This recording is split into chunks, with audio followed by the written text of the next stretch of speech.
আসসালামু আলাইকুম ওয়া রাহমাতুল্লাহি ওয়া বারাকাতুহু।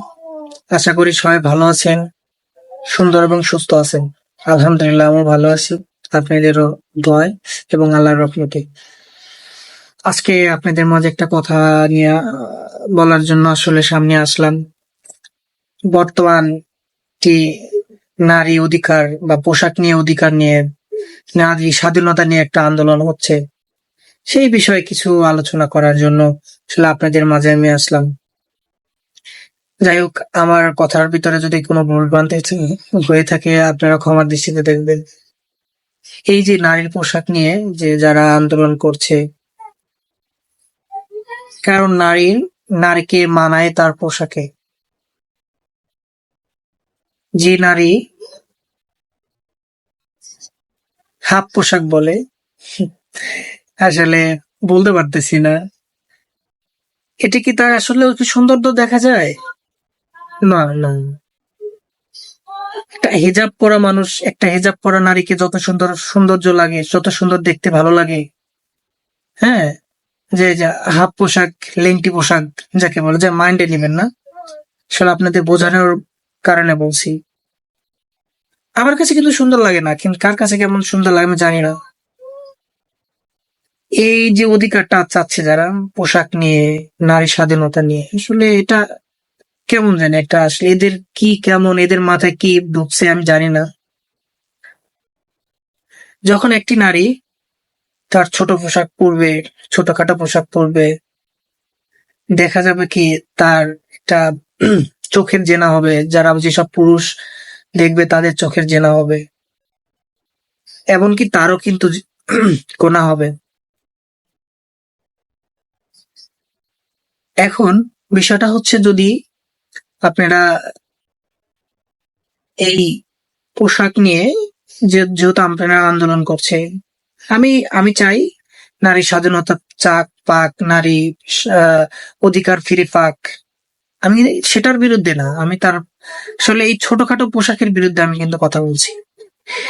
বিষয়টা হচ্ছে, দেখেন, ইদানিং আগেকার দিনগুলো আর এখনকার দিনগুলোর মধ্যে কিন্তু অনেক পার্থক্য। আগে আগে নারীরা একটু ঢিলাঢালা পোশাক পরতো, এতে কি হতো, রেপ কম হতো। এখনকার কিন্তু না, এখনকার কিন্তু যারা এসব ছোটখাটো পোশাক পরে, এরা কিন্তু বেশিরভাগই, আপনি 100% এর ভিতরে না 80% এর উপরে আপনি এরা নেশাগ্রস্ত, এরা নেশার ভিতরে চলে গেছে। দেখেন তাদের লাইফটা, ঘেটে দেখেন তাদের চলাফেরাটা দেখেন, এরা 80% এরা নেশাগ্রস্ত মানুষ।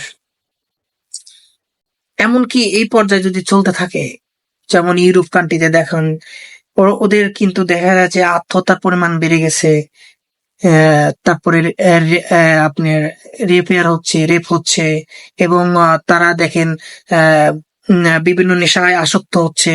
এতে কি হচ্ছে, নিজেরা নিজেকে আত্মহত্যার ভিতরে পথ বেছে নিচ্ছে। একটা পুরুষ সে ইজ্জত গেলে ওই 2-5 মাস, হ্যাঁ, কিন্তু একটা নারীর যদি ইজ্জত চলে যায়, সারা জীবন গেলেও সেই ইজ্জত আর ফিরে আসে না। এটা আসলে প্রত্যেকটা নারীরই বোঝা উচিত। হ্যাঁ, স- কারণ ইসলাম প্রত্যেকটি নারীকেই আহ মানে হেফাজত হেফাজতের অধিকার দিয়েছে, যাতে একটা নারী, যাতে কোনো রেপ হয় না, কোনো নির্যাতন হয় না। হ্যাঁ, দেখবেন এভাবে মনকে, আমি আমি আমার দেশের আপুদেরকে আমি উদ্দেশ্য করে বলছি, আপুরা প্লিজ, এই নারী পোশাক অধিকার নিয়ে এই জিনিসটা আপনারা, এই এই কথাটা মাথায় নিয়েন না প্লিজ। না হলে আপনাদের ভবিষ্যৎ অবশ্যই সামনে খারাপ অবস্থা আছে। এটা আমার মনে হয়। আজকের তারিখটা আপনারা লিখে নেন, সামনে 5 বছর পরে দেখবেন দেশে হাজার হাজার নারী হচ্ছে, ধর্ষণ হচ্ছে, রেপ হচ্ছে। হ্যাঁ, এখনকার নারীরা তো বোঝে না। নারীরা হচ্ছে একটু একটু বোঝায় বললেই নারীরা ভুলে যায়। এটা আসলে একটা অন্য একটা ষড়যন্ত্র চলছে। আপুরা আপনারা ঠিক বুঝতে পারছেন না, প্লিজ, আপনাদের হাতে পায়ে ধরছি, হাত জোর করে ধরছি, আপনারা এর থেকে সরে আসেন। আপনাদেরকে ইসলামিক ভাবে জীবনযাপন করেন। আপনারা পোশাক একটু ঢিলাঢালা পরেন, এতে কি হবে, আপনিও গুণমুক্ত হবেন এবং পাশে অন্যদেরকেও গুণমুক্ত করে আহ, রাখতে পারবেন। ধন্যবাদ। আমি আর আমার ধন্যবাদ। আমি আর আমার কনসেপ্ট আর বেশি বড় করতে চাচ্ছি না। কারো যদি কোনো মন্তব্য থাকে অবশ্যই কমেন্টে জানাবেন। হ্যাঁ? অবশ্যই আমি চেষ্টা করব আরেকটু আলোচনার। ঠিক আছে? ধন্যবাদ। ভালো থাকবেন। আসসালামু আলাইকুম।